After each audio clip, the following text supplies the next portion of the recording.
비공식 작전 메가토크 함께 진행하게 될 배우연구소 소장 백은하입니다. 반갑습니다. 오늘 금방 또 보신 영화 비공식 작전의 김성훈 감독님과 배우 주지훈 씨 자리해 주시겠습니다. 큰 박수 부탁드립니다.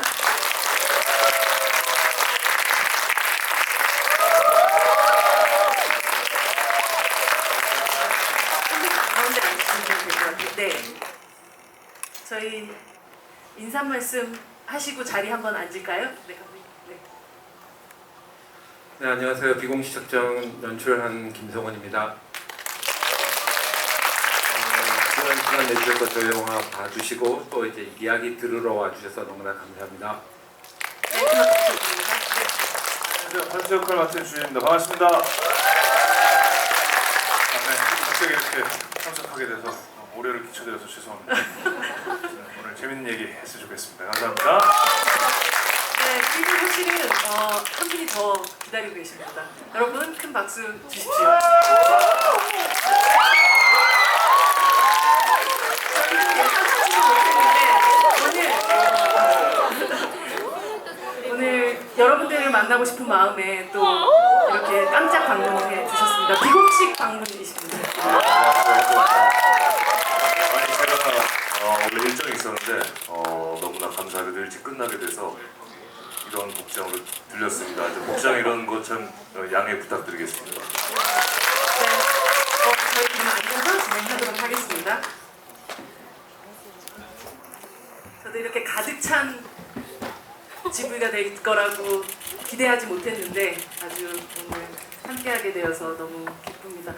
사실 아마 영화관에서 영화를 본 관객들과 만나는 첫 번째 행사지 않을까라는 생각이 드는데요. 감독님, 이 영화를 마친 어떤 소감, 그리고 관객들과 처음 만난 소감 한번 먼저 듣고 이야기 시작해보도록 하겠습니다. 아마 뭐 저희 기사나 인터뷰 어떠한 모습들을 보셨던 분들은 어떠한 사연을 좀 아실 수도 있고 아니면 오늘 처음 이 영화를 보고 나서 이 영화 어떻게 만들었지? 비하인드 얘기 들어볼까 하는 분들도 섞여 계실 텐데요.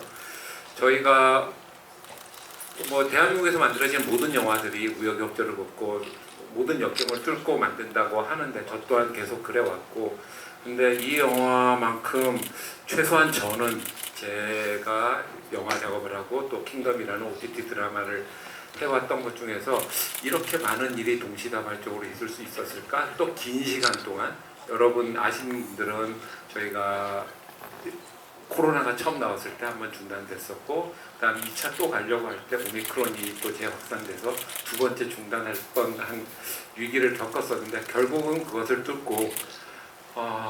뚫고 나오니 지금 여러분들을 만나게 되더라고요. 역시 버티는 거의 힘을 요즘 느끼고 있고 큰 기쁨을 이후 이제 개봉과 동시에 좀 누려보고 싶은 욕망이 있습니다. 기다리는 거 우리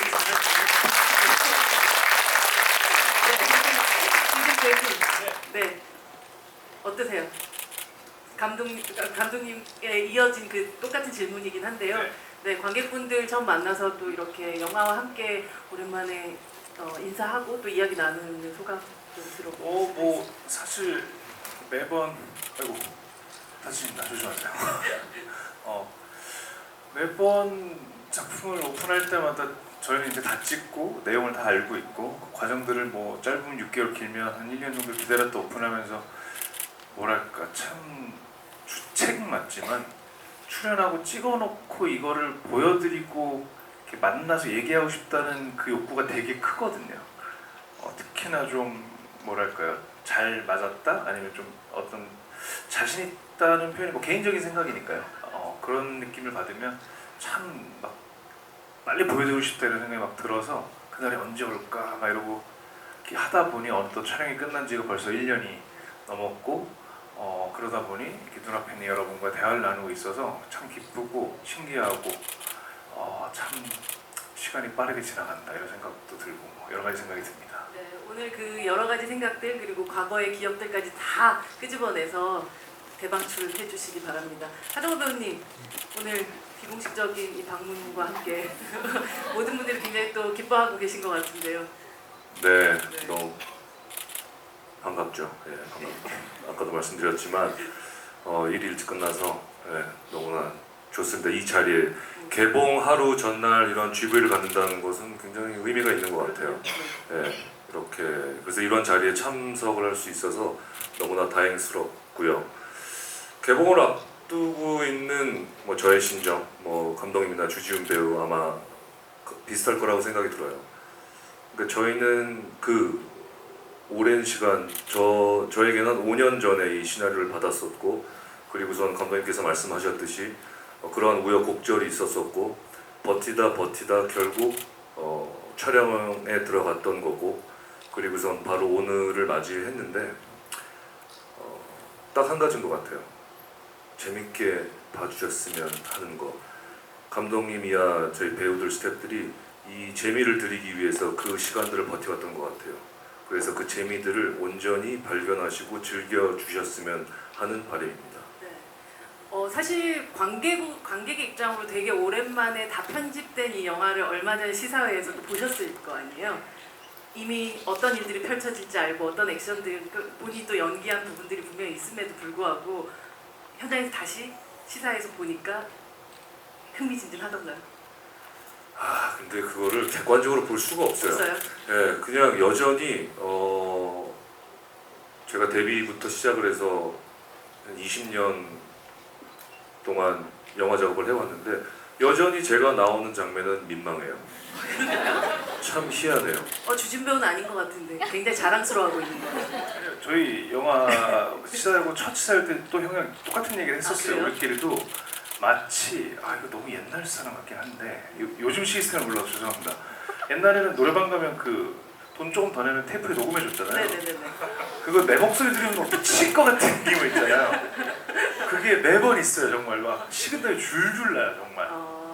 하정우 배우도 정말 그러셨어요? 뭐 식은땀까지는 아니고요. 네. 그냥 민망해요. 되게 민망하고 낯간지럽죠. 예. 그러니까 제 눈에만 보이는 그런 불편함, 어색함. 네.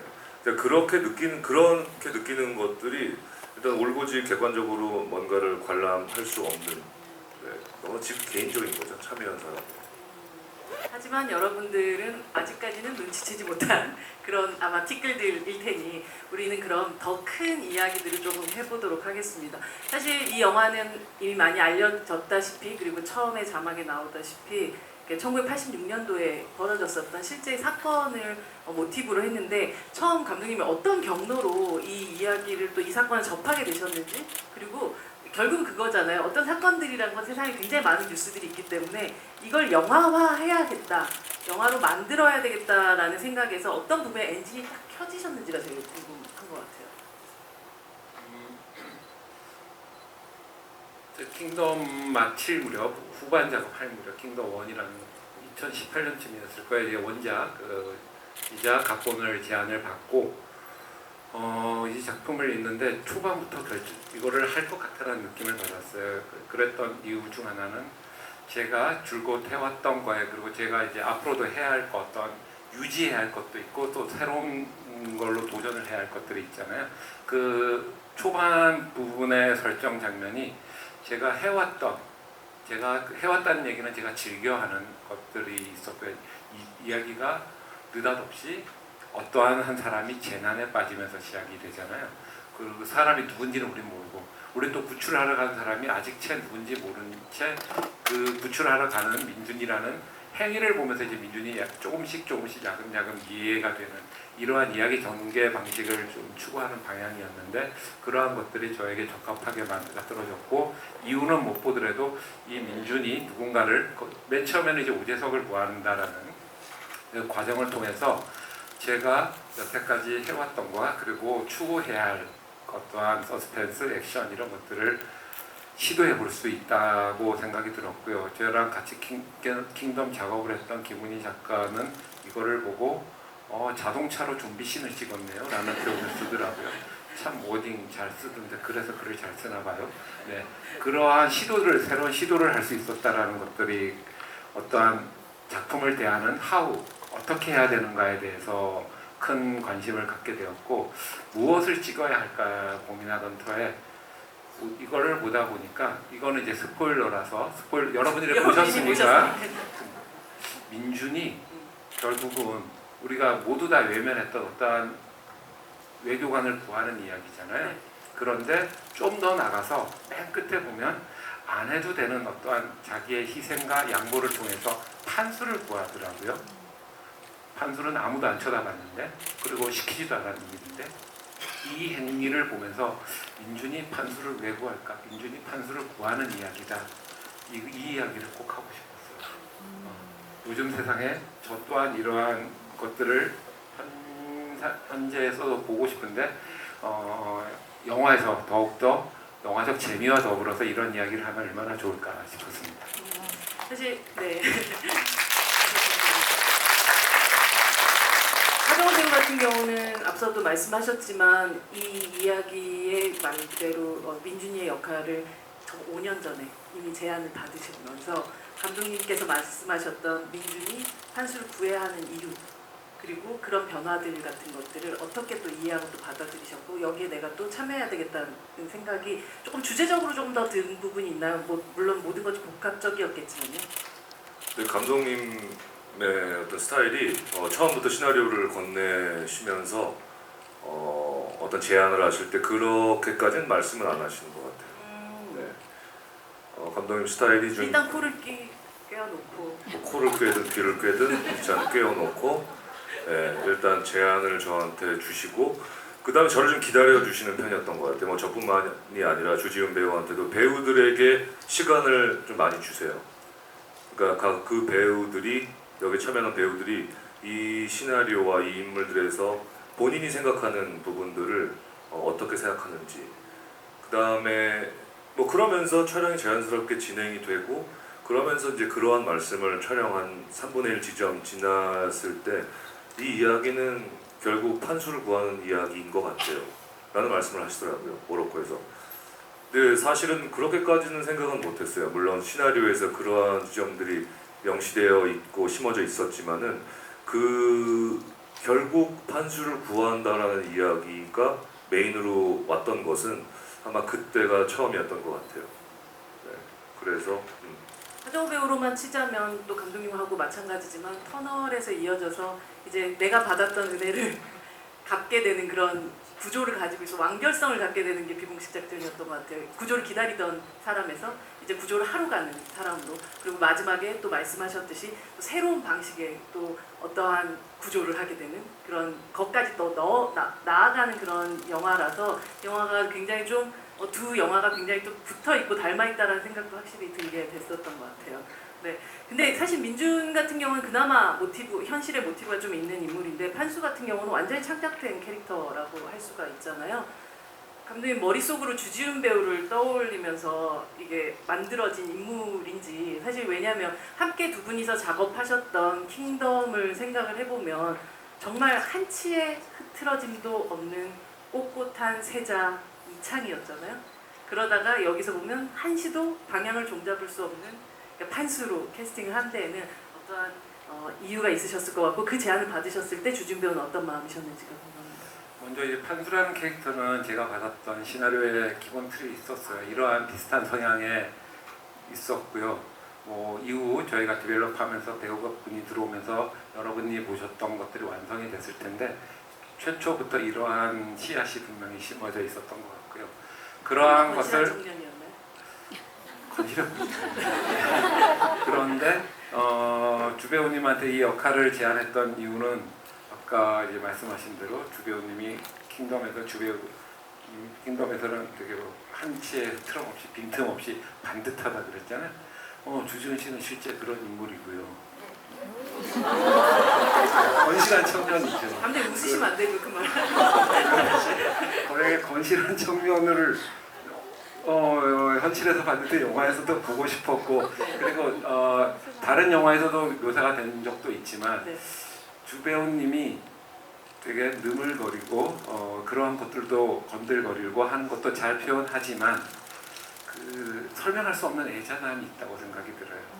판수가 맨 마지막에 자기 차가 망가졌을 때 제발 민준아 나 좀 구해줘. 물론 이런 건 아닌데 우리가 그렇게 손을 내밀 수밖에 없는 어떠한 평안할 수 없는 이 친구의 아픔, 불쌍함이 있잖아요. 그러한 것들을 단수에 그런 것들을 주 배우님만큼이 가장 잘 표현할 사람이 있을까라고 생각해서 주 배우님한테 저 또한 손을 내밀었습니다. 짠내 나는. 네, 저는 감독님이랑 이제 저희도 2018년이었나요? 그때 킹덤으로 저기 싱가포르에 이제 킹덤 소개하러 이제 가는 자리가 있었는데 감독님이 이제 잘 하고 뭐 공식적인 자리 잘 하고 이제 그냥 가벼운 회식 같은 거를 살짝 하고 이제 제 방으로 가서 이제 아주 가볍게 뭐 맥주 한 잔. 근데 감독님이 저한테 한 5분만 시간을 10분이었나 5분이나 시간을 내줄 수 있냐? 라고 한 3시간 전부터 얘기를 하셨어요. 그래서 이미 그때부터 행사는 뭐 저리 가라고 머릿속에 온통 그걸로 가득 차 있었어요. 도대체 무슨 얘기를 하려고 이러시? 지금 킹덤 반응 좋았던 것 같은데 뭐 회초리를 드시려고 그러나? 그래서 막 고민을 하다가 근데 그걸 언제 얘기하자고 말씀 안 하시니까 뭐 이렇게 하다가 제 방에까지 왔는데 갑자기 예측할 수 없는 타이밍에 지금 잠깐 저와 얘기 좀 나눌 수 있냐고 다른 분들도 계셨는데 그래서 예. 그래서 이제 제 방으로 들어가서 거기 중문이 있는 방이었거든요. 조그만 거실이 있고 그 방에 들어가서 이제 침대 옆에 이렇게 사이드 공간 이렇게 좁은 어떤 심리적인 압박이 받을 수 있는 그런 공간에 몰렸어요. 내가 원래 감독님이 사실은 별게 아니고 저기 내가 되게 제가 어디 완전히 정확하진 않아요. 꽤 오래돼서 꽤 친하고 뭐 내가 볼 때는 참 괜찮은 감독이 괜찮은 작품을 준비하고 있는데 지훈 씨한테 좀 소개를 시켜주고 싶다. 그래서 아니 그럼 그 감독님을 대한 정보가 제가 어떻게 알 수 있냐 했더니 근데 지훈 씨가 저를 좋아하신다면 100% 좋아할 거다 그 감독을. 그 감독님이 누군데? 했더니 제가 앞에 있잖아요. 라고 귀엽게 플러팅을 하셔서 근데 저는 감독님이랑 정우영이랑 이 작업을 이미 하기로 한 걸 알고 있었거든요. 뭐 워낙에 사적인 친분들이 있으니 그래서 뭐 감독님 전 킹덤을 하면서 너무나 사랑하는 감독님이고 정우영님이야 뭐 말할 것 없이 사랑하는 어떤 선배 배우님이고 또 동네 형이고 그래서 뭐 안 할 이유가 없잖아요. 그래가지고 그때 대본도 받을 수 없었던 상황이었는데 일단은 한다고 했죠. 한수의 캐릭터가 어떤지 전혀 모른 채. 몰랐죠. 조금 그 전에 정우영이랑 뭐 이런 걸 한다라는 좀 이렇게 기초적인 뭐 하세요? 이렇게 사적인 데 묻잖아요. 이런 내용의 뭐 이런 것들을 해요라고 해서 그 정도만 이제 알고 있었죠. 네. 근데 강렬한 느낌이 왔어요. 이건 재밌겠다. 이거 뭐 어떤 참여하고 이거 자체가 저 진짜 진심인데 이거 찍으면서도 그렇고 오늘 제가 공식적인 인터뷰를 쭉 하고 이 자리에 왔는데 여러 번 얘기했는데 돌아버릴 것 같아요. 너무 재밌어. 물론 되게 고되고 너무 막 힘들고 그렇지만 정말 이렇게 그 표현이 돌아버릴 것 같아요. 형이랑 이렇게 막 티키타카 막 감독님이 이 소리로 알아요. 감독님이 이게 오케이인지 아닌지 이게 그때 거기 감독님이 어떤 즐거움이 막 전해져요. 그 순간들이 막 미칠 것 같은 순간들이 있어요. 너무 근데 그게 예측이 됐어요. 분명히 그렇게 되겠다. 그렇게 됐어요. 저는 그렇게 느꼈습니다. 사실 제가 여쭤보고 싶었었던 것 자체가 이제 어떻게 보면 킹덤 1, 2에서 이어져서 지금 비공식 작전까지 이어지는 거의 한 7년 동안을 끊임이 없이 계속 이어졌던 관계란 말이죠. 이게 사실 김성훈 감독의 디렉팅 안에 말씀하신 그 칙칙 소리 같은 그런 디렉팅 안에 들어온다는 게 배우로선 어떤 안정감 혹은 어떤 믿음 혹은 어떤 즐거움 같은 거와 기대와 재미를 주는가에 대한 그 질문이었었는데 조금 더 구체적으로 혹시 그 순간들 같은 것들을 공유해 주실 수 있으실까요? 이게 뭐 구체적인 사례가 지금 영화 다 보신 거죠? 그럼요. 네. 뭐 예를 들면 저희가 이제 만나서 판수를 처음 만나고 나서 이제 쭉 가다가 차를 세우잖아요. 네. 그리고 당신 때문에 총 맞을 뻔했으니까 내려라. 그게 여러분들 이제 편집된 컷을 보시겠지만 이게 저희가 이제 보통 처음부터 끝까지 찍는 건 이제 마스터샷이라고 하는데 그걸 이제 쭉 찍어 나가는데 굉장히 길고 또 이게 어떻게 전형적으로 딱딱딱딱 짜져 있지 않고 되게 살아 숨쉬는 느낌이 나야 되고 근데 행동이 있다 보면 우리가 이렇게 그 텀이 있잖아요. 네. 마가 생긴다 그러잖아요. 네. 근데 신기하게 이건 마가 아니에요. 지금 집중하셨잖아요. 이 마가 생기는데 이게 가짜로 진짜로 마가 딱 뜨면 절대 오케이가 안 나와요. 그러니까 막 동작이 있어서 실제로 시간이 걸리는데도 서로 신경을 쓰고 있고 제가 뭐라고 이런 이게 막 이 공기가 무드가 느껴지시면 오케이가 나오는데 형 기억하실지 모르겠지만 원래 대본에는 그 민준 캐릭터가 마지막에 택시에 타야 돼요. 그래서 제가 그 액팅을 리액팅으로 받는 대사가 이 사람 뭐 하는 거야 빨리 안 내려 막 이게 있어요. 근데 제가 형까지 대변할 수 없지만 제 느낌만 얘기하자면 저는 정우영을 연기할 때 100% 신뢰하거든요. 그러니까 제 거를 다 던질 수 있는 너무너무 감사한 선배님이에요. 그래서 막 던질 수 있는데 어떻게 하다 보니 형이 중간에 탁 타셨어요. 근데 그게 지금 제가 길게 풀어서 설명을 하고 있지만 네. 그 짧은 순간에 탔네 이런 걸 느끼진 않아요. 그냥 너무 많은 대화를 나눴고 사적인 시간도 많이 나누면서 그리고 또 감독님의 스타일이 중간에 딱 탔을 때 내가 이 잠깐의 당혹감 그런 것들도 되게 리얼하다고 느끼실 수 있는 감독님이셔서 그게 지금 제가 진짜 길게 풀어 설명하는 거 순식간에 뜨뜨뜨뜨 해서 연기를 하다 보니까 지금 설명을 못하잖아요. 어떻게 하다 보니까 다시 나올 수는 없잖아요. 그렇죠. 뭐 어떻게 하다 보니까 뭐 형도 어떻게 하셨겠죠 하다가 결국은 내려까지 나올 수 있고 그거를 참 선물 같은 순간인 것 같아요. 서로 신뢰할 수 있는 사람들의 왜냐면 생각하시는 것보다 그게 야외 촬영이잖아요. 세트가 아니라. 네. 그리고 해질녘이었잖아요. 네. 감독님도 이 촬영이 녹록치가 않잖아요. 시간도 준비한 촉박하고요. 시간이 네. 허락된 시간이 거의 많지 않은데 그걸 보시면서 뭐가 잘못됐다 하면 끊고 싶으실 텐데 시간이 없으니까. 네. 근데 그걸 또 지켜보실 때 그러니까 서로를 신뢰해서 이렇게 쫙 바라보는 그런 맛이라 그럴까요? 그게 참 저는 되게 행복한 순간들이죠. 그런 순간들이. 굉장히 마법 같은 영화적 순간들 같은 것들이 그 어떻게 말하자면 말로 하시면 진짜 긴 예, 예. 거지만 이게 언어를 통하지 않고도 느껴지는 그런 순간들이 사실은 배우와 감독들 사이에 있고 배우와 배우 사이에도 있었던 것 같다는 생각이 드는데 하정우 배우님은 사실은 그 순간 또 그 앞에서 지금 얘기하셨던 그 순간을 함께 받으시면서 액션과 리액션을 나눴던 그 순간에 대한 이야기 또 한번 기억을 되짚어 볼까요? 너무 충분히 잘 얘기를 해서 왜 먼저 타셨나요? 늘 연기할 때는 항상 현실에선 어떻게 행동을 할까라는 것을 항상 염두에 두는 것 같아요. 네.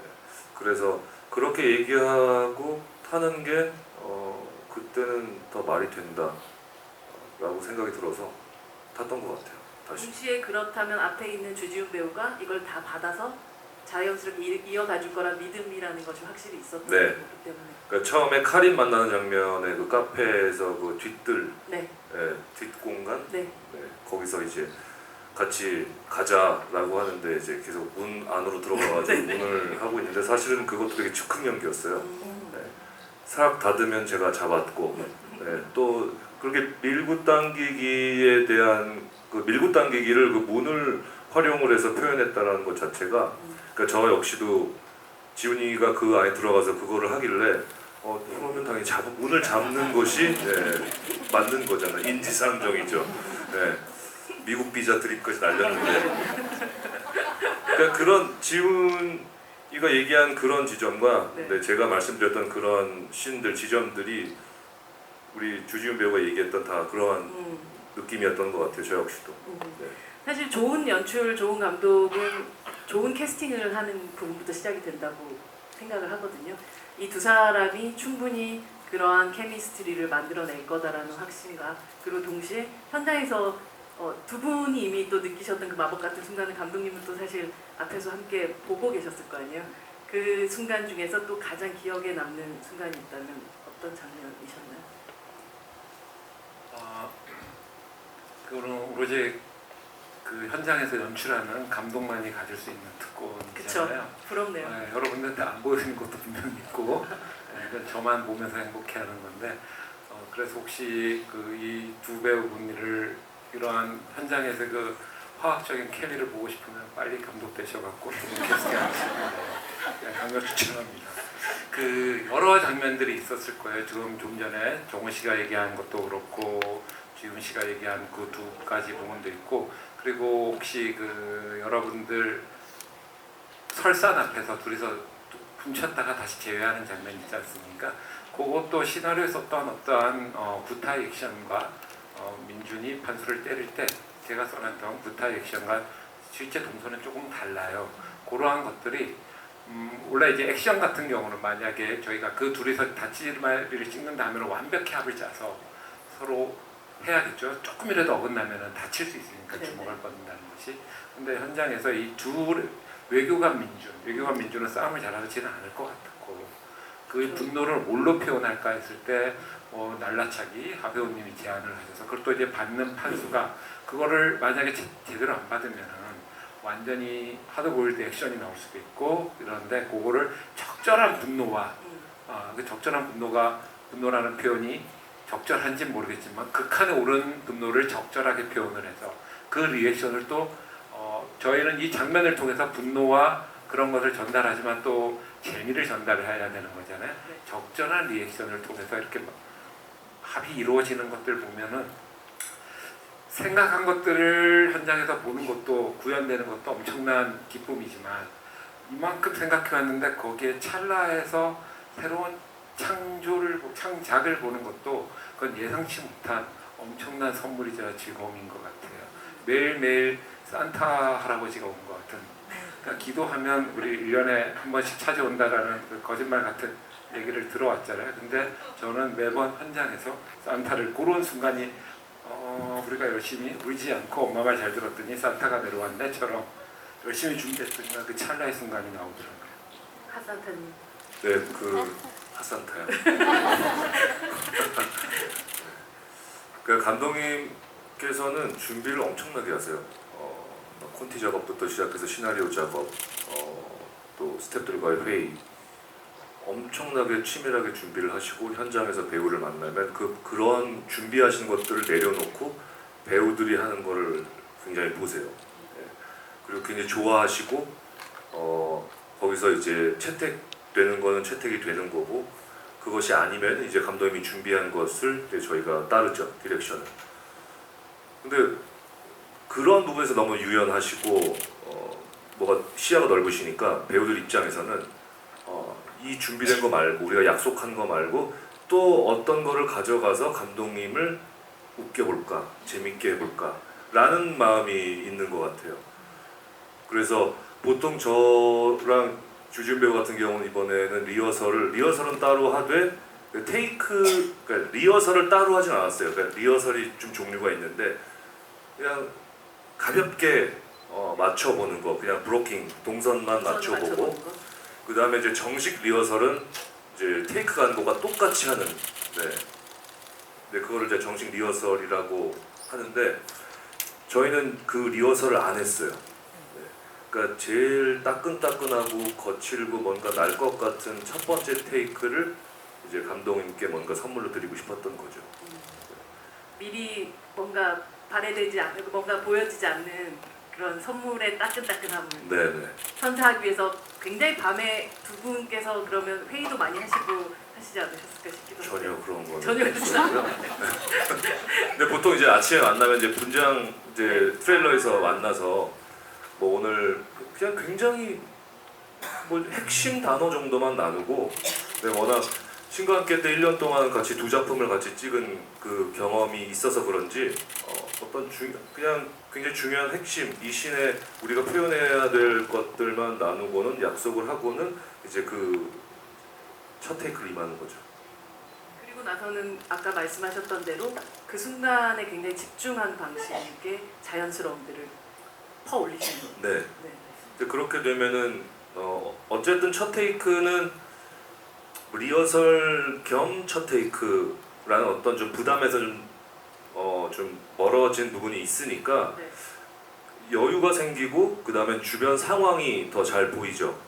그러니까 물론 당연히 상대 배우의 눈을 보면서 집중하는 것은 당연한 부분이고, 그 외에 일어나는 것에 리액션하는 거가 이제 좀 여유가 생기는 거죠.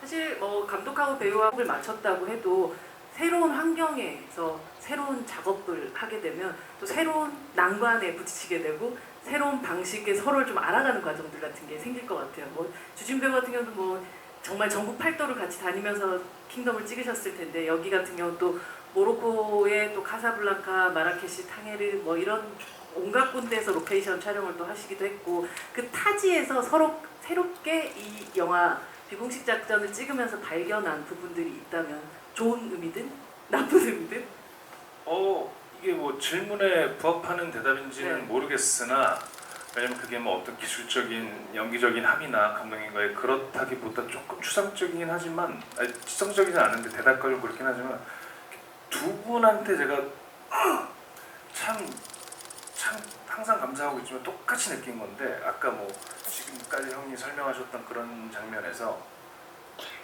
두 분 다 저한테는 되게 리스펙트하고 되게 동경에 맞이하는 어떤 감독님, 선배님이지만 어떻게 보면 형이고 인생의 선배이고 이런 게 왜 그러냐면 이렇게 열심히 준비를 하시는 감독님이 그런 말 있잖아요. 저는 그 말을 참 공감하는데 누군가가 불쌍한 거를 가여하는 거는 위로해 주는 거는 그것도 대단한 일이지만 그게 생각보다 그렇게 그러니까 우리가 뭐 어려울 때 도와준 사람 잊으면 안 된다 이런 말 있잖아요. 아, 네. 근데 그것보다 상대적으로는 누군가가 잘했을 때 그것을 칭찬해주고 인정해주는 게 되게 쉽지 않다고 하더라고요. 그게 찐이죠 사실. 네. 그렇지 않나요? 그래서 뭐 그걸 실제적인 예를 들자면 저는 이제 막내로서 여러 가지 부담감도 있지만 아까 형이 말한 그런 씬들을 하고 나면 감독님이 너무너무 열심히 준비하시고 너무 잘 알고 있는데 이게 한두 번이 아니라 4번 그런 거죠. 이런 것들 매번 너무너무 천진난만한 아이 같은 얼굴로 다가오셔서 아니면 어떤 때는 문자 또는 촬영가 전화가 오셔서 아니 기억나세요? 우리 두 분이 이거 언제부터 준비하셨어요? 너무 궁금하신가 봐. 한국에서부터 준비해왔어요. 왜요? 아니 너무 좋아서요. 그게 쉬워 보이지만 저는 쉽지 않다고 생각하거든요. 감독님이 본인이 엄청나게 많은 걸 준비하셨고 근데 그거를 보고 저것도 굉장히 재밌네라고 진심으로 감탄하고. 근데 뭐 100% 촬영해 주시진 않으시지만 그럴 때 그런 칭찬들 뭐 형이랑도 촬영 끝나고 저녁에 뭐 어차피 숙소 가까우니까 밥 먹으면서 이제 뭐 반주도 하는 날도 있고 뭐 얘기하는 날 있으면 너무너무 형이 감사하게 그런 날 있어요. 지훈아 야 오늘 나 너무 좋았어. 너무너무 놀랐어. 막 이런 표현을 해주시면 참 대단한 사람들이라는 생각이 좀 이게 별거 아닌 것 같지만 쉽지 않거든요.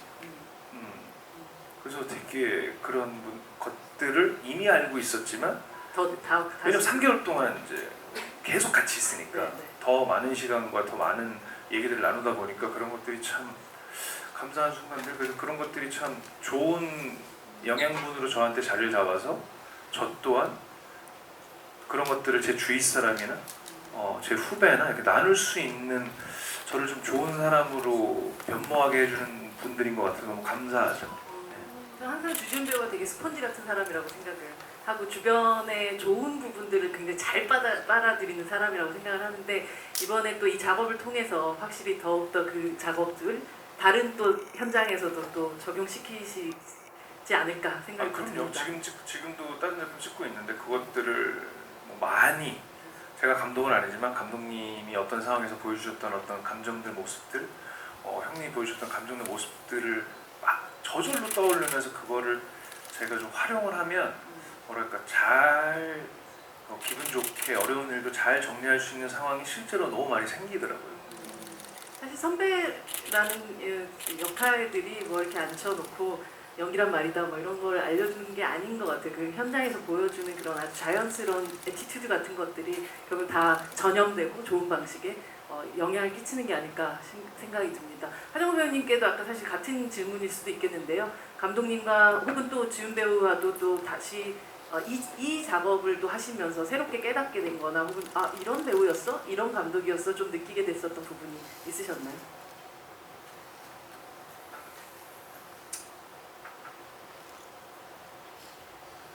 좀 생각을 좀 해봐요. 왜냐하면 너무 당연한 거여서. 네, 근데 그걸 뭔가 좀 뭐 당연하다라기보다는 그냥 그런 부분을 느꼈는데 그게 저에게는 새롭진 않았었어요. 네.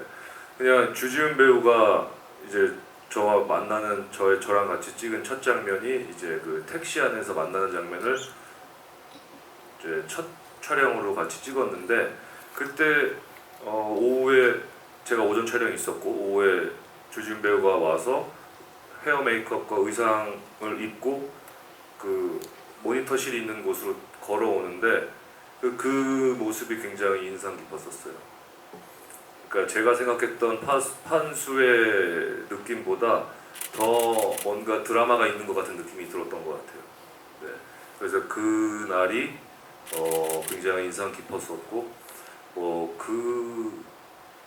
주지훈 배우가 신감기 이후에 5년 만에 같이 작업을 이제 만났는데 당연히 많은 작업, 좋은 작품들을 통해서 분명히 좋은 배우로 성장해 나가고 있다라는 것은 충분히 알고 있었고, 네, 제가 그런 것을 언급하는 것 자체도 좀 부끄러운 일인 것 같고, 네. 근데 감독님 같은 경우는 워낙 아까도 말씀드렸지만 준비를 참 많이 하시는 분이신 것 같아요. 천재가 노력을 하면 변태가 되는구나. 좋은 의미의 변태, 선한 영향력의 변태, 영화 변태. 네. 네. 선한 변태. 네. 네. 그래서 천재가 노력하면 변태가 된다. 그럼요, 그런 말이 있습니다. 영원히. 네. 그래서 터널 때도 느꼈지만 네. 이번에도 아주 뼈저리게 느꼈던 부분인 것 같아요. 네. 그래서 그러한 감독님과 작업을 한다는 것은 배우로서는 굉장히 든든하고 네. 최소 이산이 아니구나라는 어떤 그런 상황은 맞이하지 않기 때문에 굉장히 믿음이 가죠. 노력하는 변태 감독님. 이번 또 작업하시는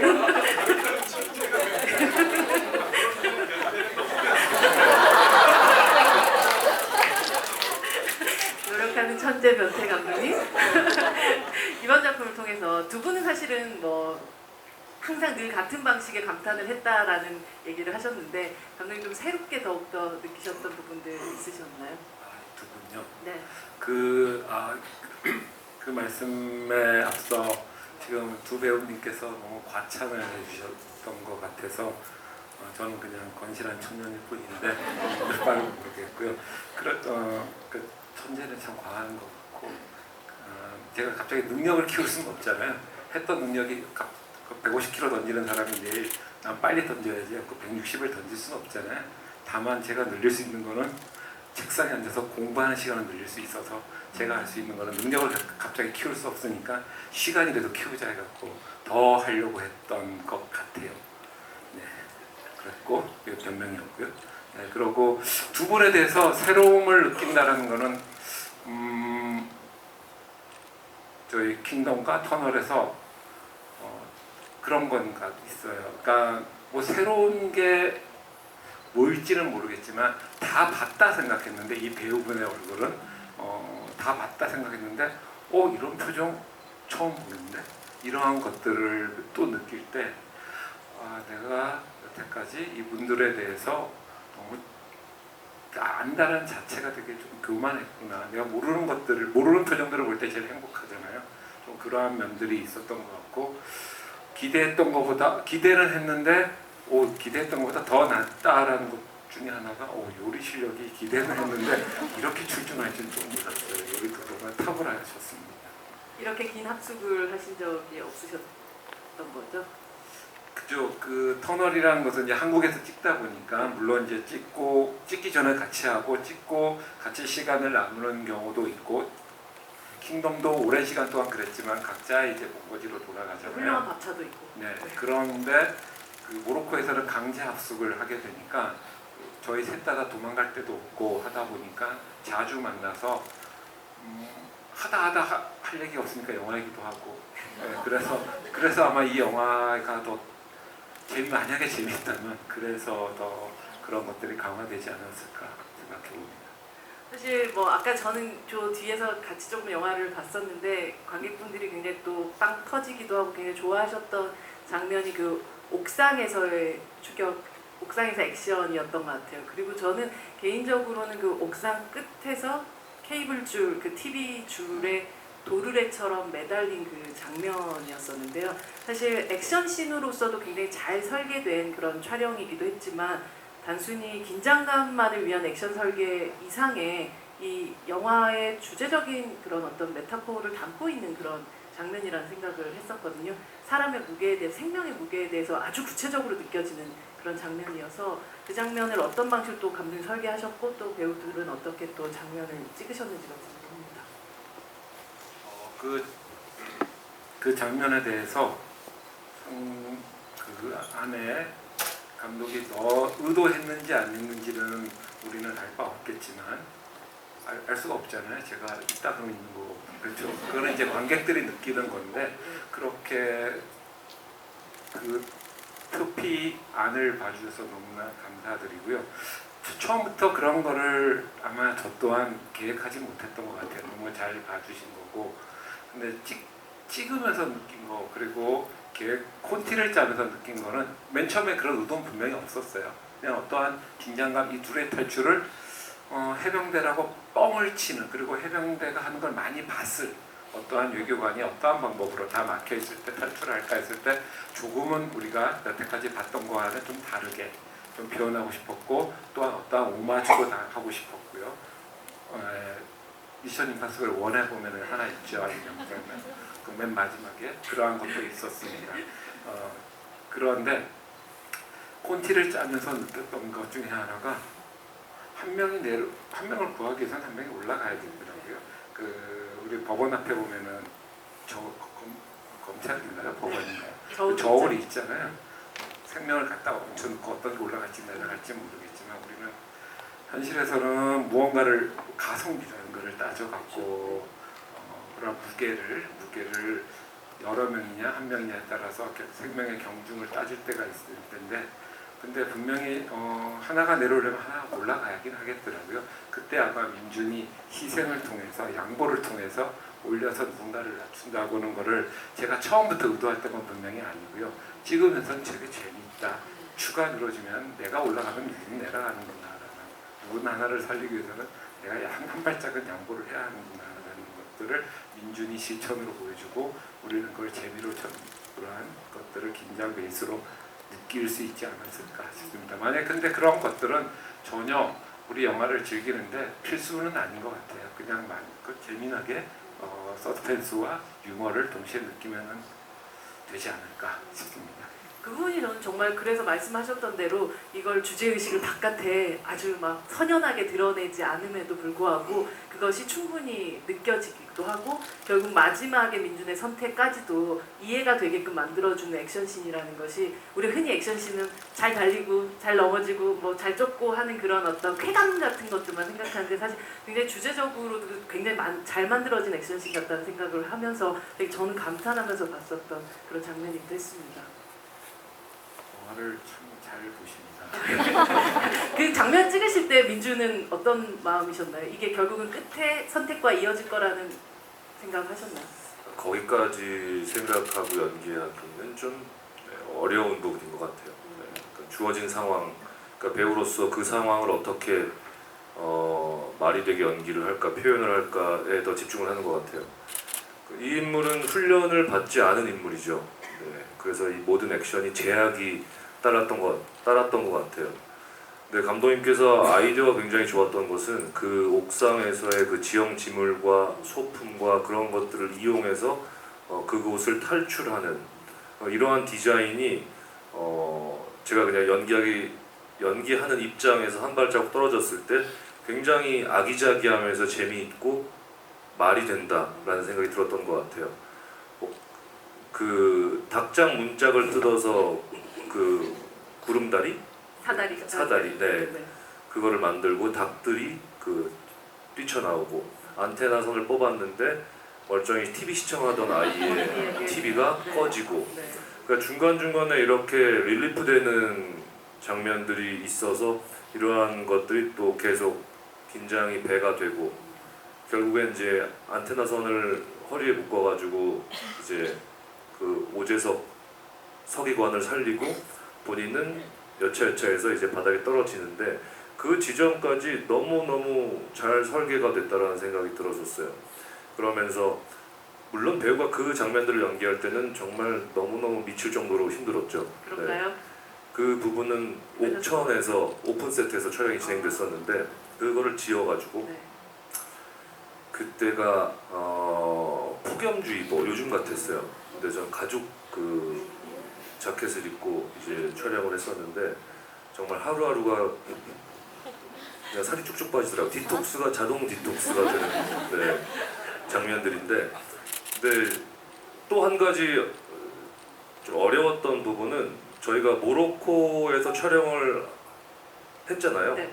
모로코의 빛을 이제 담아왔는데 이제 한국에서 그 빛을 비슷하게끔 그 빛을 기다리는 거예요. 조금이라도 태양의 구름이 가리거나 조금이라도 뭔가 이 빛의 이 톤이 안 맞으면 무조건 기다렸어요.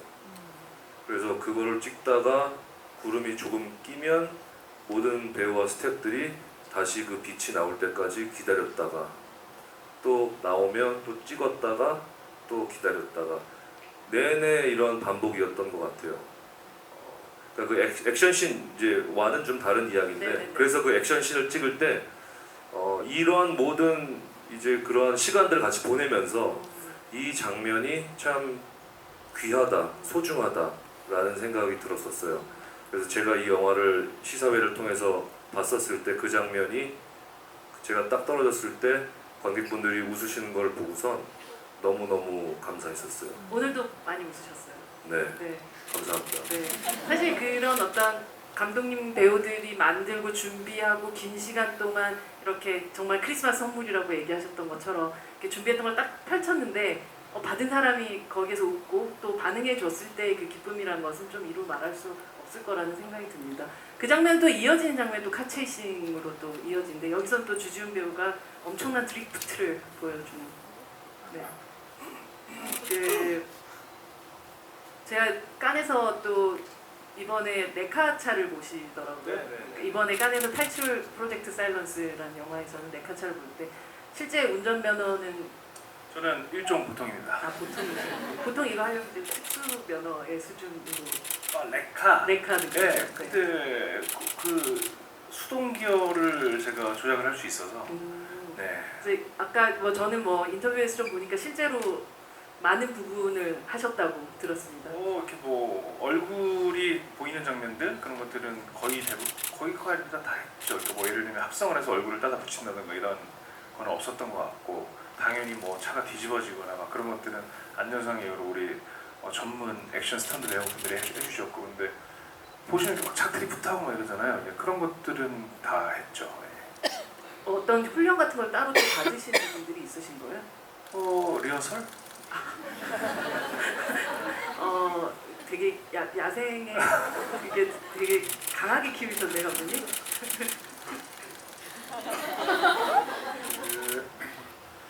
여러분들이 이제 보신 카 체이스를 만들기 위해서 콘티를 짜고 프리비주얼이라고 보면은 3D 애니메이션, 기초적인 3D 애니메이션을 만들어요. 그런 것들은 이제 안전사고의 우려도 있고 한 컷 한 컷 찍을 때 너무 많은 시간과 돈이 필요하니까 쓸데없는 것들을 줄이기 위해서 해서 현장에 가는데 현장 갈 때 이제 분류를 하죠. 이거는 배우가 할 수 있다. 이거는 스턴트맨이 하셔야 된다 했는데 가급적 얼굴 나오는 거는 이제 배우분이 현장에서 스턴트맨이 하는 거 보고 본인이 한번 서서히 해보고 나서 그게 실현 가능하다 싶으면 이제 직접 하셨는데 원래 계획했던 것보다 더 많은 것들을 소화해내셨어요. 그렇게 되면은 실질적으로 배우의 날것의 어떠한 현장에서 얻어지는 화면을 CG 합성으로는 못 느낄 수 없는 그러한 것들을 얻을 수 있기에 배우분이 그 예전에 킹덤 할 때 말도 상당히 잘 타고 그런 것들을 봤었는데 차도 잘한다고 생각은 했지만 이렇게까지 잘할 줄이야 몰랐습니다. 스턴트 배우분들이 느끼시기에도 정말 탁월하게 잘하셨습니다. 네? 하죠. 추가적으로는 무슨 질문? 아, 수동이었나? 아 맞아요. 그리고 또 그 시대의 자동차라면 이제 아주 그곳의 자동차라면 그게 자동일 가능성이 거의 잘 없지 않나요? 원래 설정은 이제 수동이죠. 그리고 그 차는 이제 벤츠 W123이라는 기종인데 수동이고요. 근데 이제 경우에 따라 위험 횟수가 있잖아요. 외형은 수동이지만 밑에는 오토미션으로 바꾼 오토차도 제가 돈이 많지는 않아서 한 대밖에 못 만들었고요. 그 벤츠 차가 총 모로코에서 한 8대가 박살이 났어요. 네, 모로코에서 이제 8대, 한국에서 2대, 총 10대 벤츠 판수에 분신 같은 차가 있는데 대부분은 수동이고 꼭 필요에 따라 차가 밀릴 아주 위험한 경우에는 이제 오토로 해갖고 겉모양은 수동으로 만드는 것도 한 대가 있었습니다.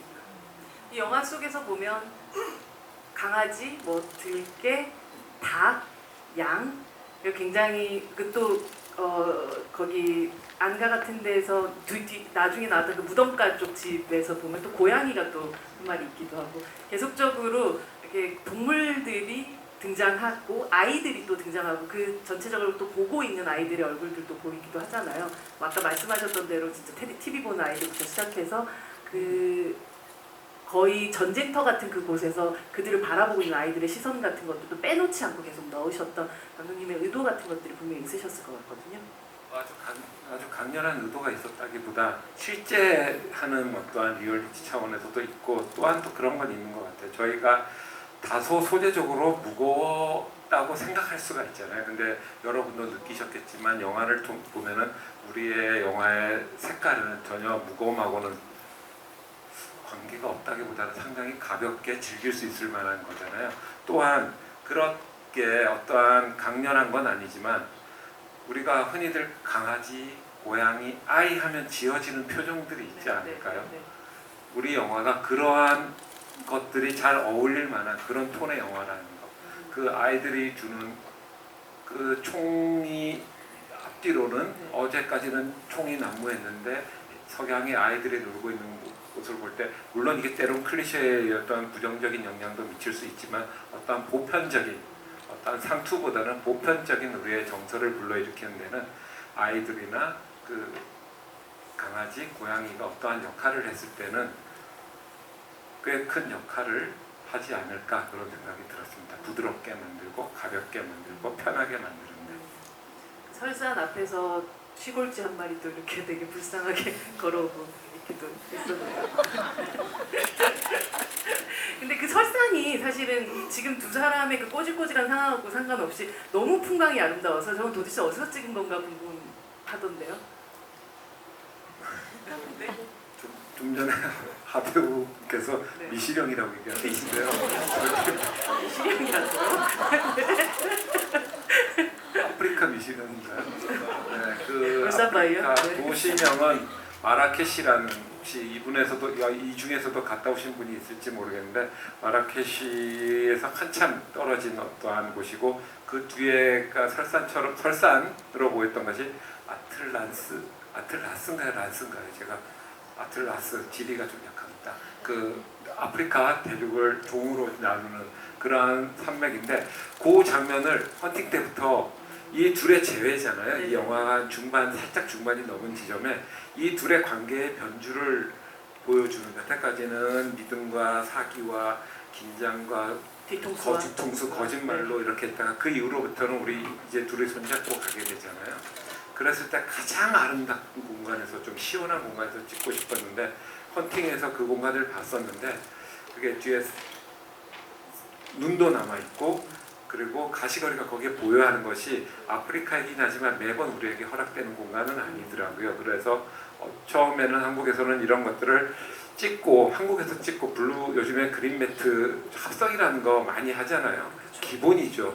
그래서 합성을 미리 소스를 찍고 와서 합성을 하자라는 제안도 있었는데 그럴 수도 분명히 있었을 것 같은데 그 여러분들이 만약에 그걸 만족감을 느꼈다면 그거는 어떤 산에 대한 정보가 아니라 그 자체가 주는 어떠한 정서를 느꼈을 거라고 생각해요. 근데 아직까지 제가 느끼기에는 사람의 눈을 만족시키는 정서를 채우는 CG는 부족하다라고 생각이 듭니다. 그러니까 정보적인 면에서는 그 장면을 특히 정적일 때, 동적일 때는 괜찮은데 정적인 거를 CG가 사람의 눈을 속이는 거는 상당히 힘들다라는 생각에 정서적으로 풍부한 그때 꼭 찍자라고 처음부터 기획을 했고, 이거는 만약에 흐리면은 아무리 돈이 더 들고 시간이 더 들고 무조건 맑은 날 찍을 거 했는데 다행히 그 전날까지 폭우가 쏟아졌고 가시거리가 그때 저에게 기적적으로 선물처럼 하늘이 허락한 어떤 날씨였던 것 같습니다.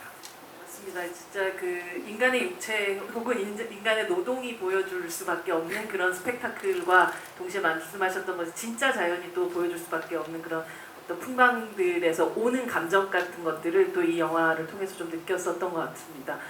여러분들 질문을 좀 받는 시간을 좀 가져볼 텐데요. 저희가 또 그 비공식 작전의 굿즈가 저희 앞에 준비되어 있으니까요. 좋은 질문들 많이 주시기 바랍니다. 하 배우님 한 분 정도 처음에 질문자를. 주지훈 실버타운 입성. 네, 주준 실버타운 입성. 네. 네. 옆자리 내가 찜꽁. 네. 네, 찜꽁. 네. 찜꽁님. 네. 좀 떨려. 그 킹덤 얘기가 계속 나와서 그런지 네. 킹덤 3 생각이 아. 두분 감독님이랑 배우님. 네. 킹덤 3 너무 좋죠. 예, 그 제가 현재까지 확실히 드릴 수 있는 말은 넷플릭스가 워낙 비밀주의잖아요. 예, 확답은 드릴 수가 없고 아마 잘 은퇴되어 있지 않을까, 가고 있지 않을까라고 그냥 이거는 뭐 이 정도까지만 말씀드리겠습니다. 뭔가 느낌적인 느낌이 있네요. 네. 주진 배우님도 아까 한 분. 저쪽이 서 계신 분 너무 네, 여기. 열정적으로 서 계신 분. 네. 안녕하세요. 동화 배우가 꿈인 고등학생이고요. 아. 감독님한테 질문드리겠습니다. 저도 편집을 하는 과정에서 울면서 좀 자르는 부분이 있었는데 감독님도 편집을 하시는 과정에서 이 장면은 좀 자르기 아까웠다 하신 장면이 있으실까요? 네. 울면서. 울진 않았어요. 울진 않았는데 지금 자른 부분을 여쭤보는 거죠. 자른 부분은 많죠. 좀 많은데 가장 가슴 아프게 잘라냈던 장면. 마지막까지 고민하다가 그쵸. 영화를 고문하고 편집 기사를 고문하고 하다 보면 이제 나오는 건데 저희가 촬영할 때 주로 이래요. 고민을 하다가 고문 아닙니다. 고민을 하다가 그 라일라고 이 둘이 지금 최초의 라일라가 첫 등장하는 게 밤에 등장을 하잖아요. 네. 근데 먼저 좀 보여지는 장면들이 있습니다.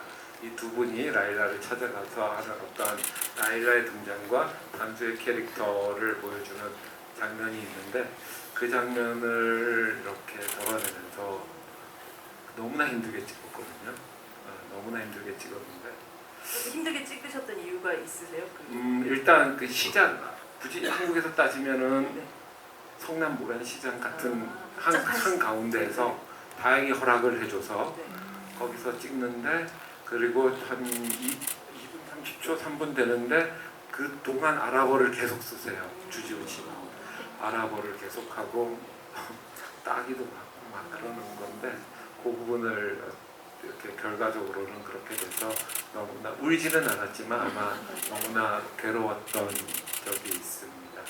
아마 그 영화 배우 꿈이라고 하셨나요? 아니요, 감독이 영화 배우 감독이 꿈일 앞으로도 계속 우실 겁니다. 그거 안 울 수가 없어요. 어떠한 위대한 감독도 편집에서 반드시 무언가는 사라져요. 처음에 그러니까 시나리오 때, 콘티 때 자기 책상에서 생각했던 것과 결과가 똑같을 때는 어떤 분은 이런 말씀을 하셨어요.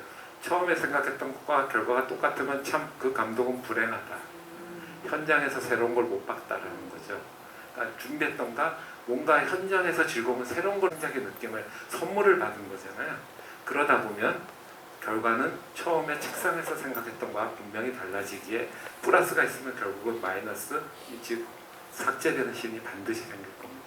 최소화시킬 수 있는 노력을 하면 좋을 것 같아요. 2분 30초가 날아간 판수는 눈물은 안 흘리셨나요? 저한테 워낙에 이제 섬세하신 감독님이시라 장문의 문자가 왔어요. 이래서 참 아까워 이렇게 하는데 지훈 씨에게 너무 죄송하고 쫙 하세요. 아, 네, 감독님 괜찮습니다. 했더니 상당히 쿨한 반응이시네요. 그래요. 저는 원래 제가 바꿀 수 없는 거에 연연하지 않아요. 예, 편집권은 감독님한테 있으실 거고 뭐 제가 뭐 쿨하게 안 본다고 붙여주는 것도 아니거든요. 이왕이면 쿨하게 멋지게 기억이라도 좋게 되돌릴 수 없는 예. 것이고 내가 선택할 수 없는 그러니까 되돌릴 수 없는데 네. 어느 순간 떠올리면 감독님이 주지훈 이러면 짜증나는 놈 이런 것보다는 네. 쿨한 이쁜 내 배우가 낫지 않을까. 카림이 계속해서 영어를 쓰는데도 판수는 계속해서 아랍어를 쓰는 이유가 있어요? 영어가 짧아서. 배운 게 아랍어를 더 많이 배워서 그렇게 된 거고. 그 아랍어가 저희의 설정 아무도 아랍어를 이제 못 알아들으시니까 이제 그랬던 건데 이게 막 거기 되게 네이티브로 막 20년씩 산 친구가 아니어서 네네네. 우리나라도 지금 뭐 TV에 나오는 쇼프로나 이런 데 많이 나오시잖아요. 거기에 네네네. 완벽한 분들도 있고 의사소통은 되는 수준이어서 네네. 그렇게 해가 보니까 막 영어를 잘하고 영어도 이제 대충은 알아듣잖아요. 지금 저도 영어를 잘 못해서 대충 알아듣거든요. 근데 거기서 제일 자신 있는 언어를 채택을 하는 거죠. 왜냐면 넌 아랍 사람이니까 알아들을 것 같으니까. 네. 네, 감독님. 지역적으로는 저 끝에를 선택해야 생각할 것 같은데 네네. 제가 느끼기로 저기 까만 모자 쓰신 분이 세 번째 오셨던 그렇죠? 찐공님 옆분 네. 먼저 네. 세 번째 네. 와서 저분의 질문을 요번에는 받아야 할 것 같아요. 알겠습니다. 안녕하세요, 감독님. 제가 작년 부산국제영화제에서도 감독님한테 질문을 엄청나게 많이 드렸었는데 이번에 객석에서 이번 신작 개봉하면서 드리게 돼서 되게 영광입니다. 간단한 질문 드리고 싶은데요. 감독님 전작들 살펴보면은 끝까지 간다도 이제 자동차 뺑소니로 시작하잖아요. 그리고 자동차 위로 컨테이너 박스도 떨어지고 자동차가 터지기도 하고 그리고 다음 작품 터널도 이제 자동차 위로 터널이 무너지고 이번 작품에서도 감독님 영화에서 유독 자동차가 되게 괴롭힘 당하는 것 같은데 감독님께서 어떤 자동차에 가진 어떤 애착이라던가 자동차에 대한 안 좋은 기억이 있으신 건지 아니면 자동차라는 그 오브젝트 네. 안전운전하도록 하겠습니다. 시내 50km 주행 반드시 지켜야 하고요. 네. 김성훈 강남역에서 감독님에게 쓰는- 자동차란? 되게 신박하네요. 이런 질문이 나올 거라고는 저 생각을 못 해봤어요. 그러고 보니까 자동차가 계속 나오네요. 그러다 보니까 확실히 GB를 하다 보면은 제 안에 제가 뭐가 있는지 모르는 거를 무의식을 제가 무의식적으로 자동차를 사랑하는 것 같아요. 오늘 근데 뭐 특별한 어떤 맥락이 있는 것 같지 있는지는 모르겠지만 어떠한 것들을 현대 사회에서 빼놓을 수 없는 어떠한 대체 어떠한 더불어가는 어떠한 수단이지 않을까요? 제가 킹덤 찍을 때는 말을 달리고 어떠한 질주를 했잖아요. 제가 질주에 대한 저는 되게 캄하게 운전을 하지만 영화에서는 상당히 질주를 하고 싶은 욕망이 있는 것 같아요. 그러다 보니 자동차에서 이번 영화에서 때려박고 하고 끝까지 간다는 자동차에다가 사람을 숨기고 뭐 이러한 것들이 또 터널에서는 자동차 타고 가다가 어떤 데 갇히고 이런 거로 봐서는 제가 평소에는 되게 얌전하게 차를 몰고 그렇지만은 그런 반대적으로 어떤 영화에서는 그런 자동차를 통한 과격성을 표현하고 싶었나 봅니다. 그 질문이 됐나 답이 됐나 모르겠습니다. 감사합니다. 네, 감독님의 영화적인 질주만 계속 되기를 염원하면서 네, 오늘 저희 진짜 시간이 벌써 11시가 넘어서 마지막 질문 딱 하나만 더 받도록 하겠습니다. 오늘의 비공식 게스트 하정우 배우님께서 마지막 질문자를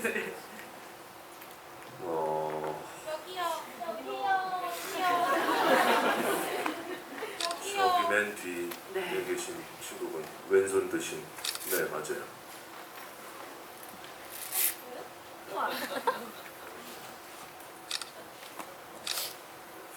저는 꼭 질문을 드리고 싶었는데 학생들 중에 영화 감독이나 방송 PD 등을 진로를 희망해서 진로 상담을 받았었는데 인문계 고등학교다 보니까 학생들에게 줄 정보가 없었거든요.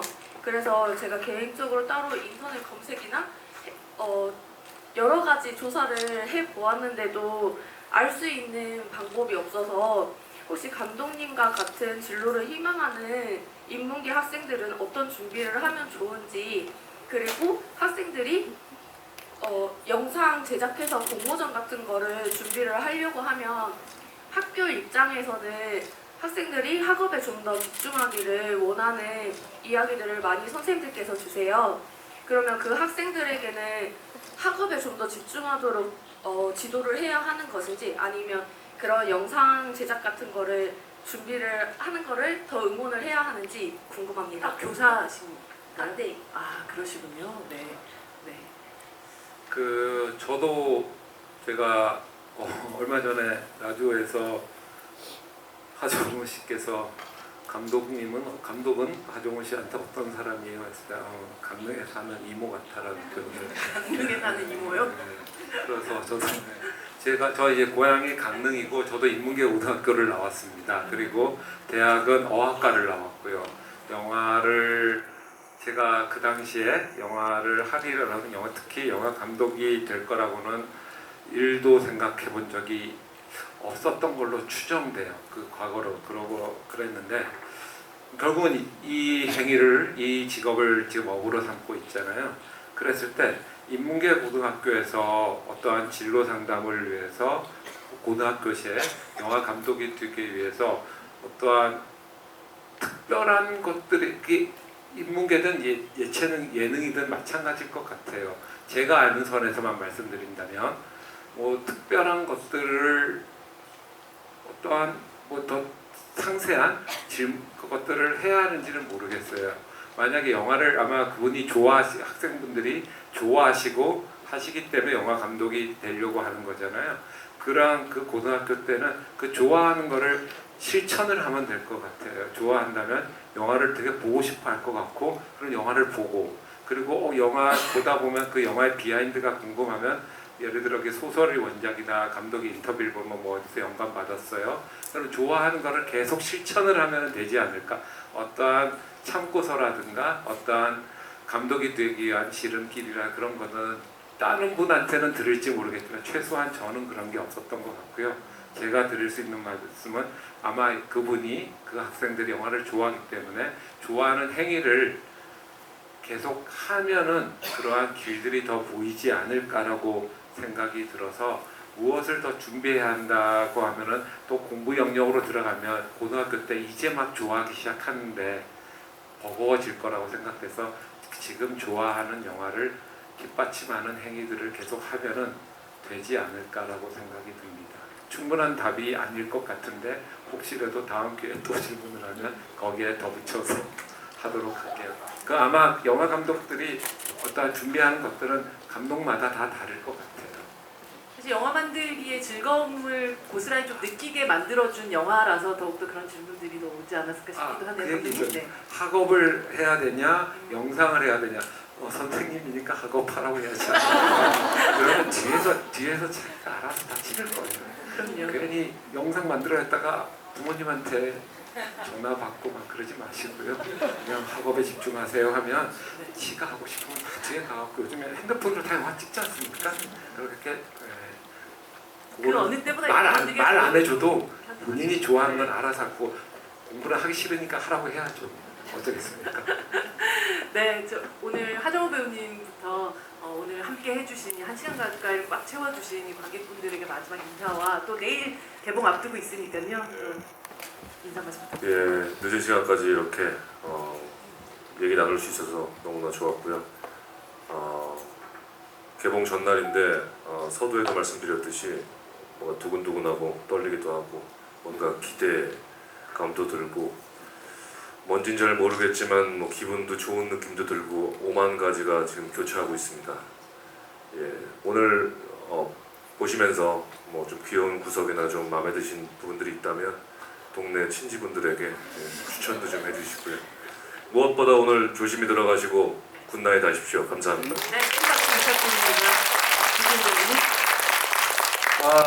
제가 기억력이 좀 그렇게 좋은 편은 아니어서 좀 정확하지가 않긴 한데 제 기억이 맞다면 저는 GV를 처음 해보는 것 같은 신관계 때 GV를 했었나? 팬미팅이나 제작 발표가 아니고 GV를 했다고? 그렇다면 나에 대한 질문이 없었나 보다. 마네킹처럼 앉아만 있었나 봐. 그때는 아마도. 오늘이 처음인 것처럼 근데 새로운 그런 의미 있었다는 느낌이신 거죠? 느낌을 받았어요. 왜냐면 뭐 중간에 코로나도 있었고 뭔가 영화를 이렇게 뭐랄까 좀 규모감 있고 되게 이렇게 예전처럼 재오픈하는 이런 느낌이 그러니까 오랜만에 들어서 어찌됐건 되게 신선하고 또 내일이 개봉이고 사실 되게 떨리는 날이거든요. 엄청 떨리는 날인데 오늘 저는 아침부터 하루 종일 인터뷰를 하면서 하루 종일 영화 얘기를 했고 그리고 사실 영화 인터뷰가 끝나고 나서 지금 이 GV 시간까지 시간이 꽤나 많이 남아서 감독님이 뭐 샤워를 하고 싶다고 하셔서 저희 집에 가서 샤워를 시켜드리고 맞춤이네요. 네, 그리고 나서는 남는 시간에 개인적으로 개인 GV를 했어요 저는. 감독님과. 네, 그러니까 그냥 일부러 한 건 아닌데 얘기하다가 저도 우리가 찍은 영화를 보고 느낀 점 그리고 감독님 저희가 찍을 때 이런 느낌을 받았는데 감독님이 결국 마무리하신 영화를 봤더니 저는 이런 느낌을 받았는데 이게 감독님이 느끼실 때 맞은 것 같으시냐 제 말이 아니면 제 의사가 감독님이 막 GV도 해주시고 되게 재밌는 시간이었고 그리고 나서 여러분과 함께 이렇게 영화 얘기를 하는데 제가 이렇게 멍하고 생각해 보니까 제가 참여한 플레이어로서 배우로서도 오전 10시부터 밤 11시까지 내가 찍은 영화를 이렇게까지 하루 종일 얘기를 해본 적이 있나? 싶을 정도로 되게 많은 얘기를 나누고 이렇게 리액션을 보는 것도 저는 나눈다고 생각하는데 한 배우로서도 지금 시간이 없어서 말씀을 잘 많이 길게 못 드리겠지만 그 배우로서도 되게 이상한 새로운 느낌을 많이 받고 있어요. 그래서 확실히 관객 여러분들과 이렇게 대화하고 이런 것들이 참 즐겁고 또 많이 배운다는 생각이 들어서 또 이렇게 늦은 시간까지 와서 감사하고 나중에 기회가 된다면 좀 더 디테일하게 집으로 모셔서 네, 그때 뵙겠습니다. 감사합니다. 이제 저희가 내일 개봉이잖아요. 개봉을 앞두고 몹시 설레고 두렵고 긴장되고 있었어요. 근데 오늘 이 시간 여러분들이 봐주시고 또 저희 얘기를 1시간 동안 들어주시는데 이 1시간 동안 저 또한 이 긴장과 두려움을 잠시 내려놓고 여러분들하고 대화 나누고 했던 게 즐거웠습니다. 이 영화를 다시 반추할 수도 있었고요. 여러분들 물론 이 영화를 아껴주시니까 이 늦은 시간까지 앉아 계셨을 것 같은데 만약에 여러분들이 아주 만족감을 느꼈다면 여러분의 만족감을 주변에 두루두루 참 나눠주시면 더욱더 고마울 것 같고요. 물론 안 그래도 고맙습니다. 근데 혹시라도 좀 아쉽거나 난 재미없어 하시는 분들 있잖아요. 그분은 혼자 당하기 억울하시잖아요. 그러면 조금이 재밌다고 얘기해서 딴 사람도 당하게 해주세요. 그쵸? 괜히 내 돈 내고 이 시간까지 했는데 난 재미없어. 왜 혼자 당하십니까? 일단은 남들도 당할 거예요. 그래서 부디 현명한 그런 현명한 행동을 해주시면 저희는 큰 도움이 될 것 같습니다. 늦은 시간까지 저희 영화 봐주시고 저희 얘기 들어줘서 너무나 감사합니다. 감사합니다. 오늘 영화 함께 봐주시고 또 공식을 함께 해주신 관객 여러분 너무 감사드리고요. 안전하게 대구로 돌아가시기 바랍니다. 그리고 함께 해주신 감독님과 배우분들께 또 박수 치면서 우리 오늘 이 자리 마무리하도록 하겠습니다.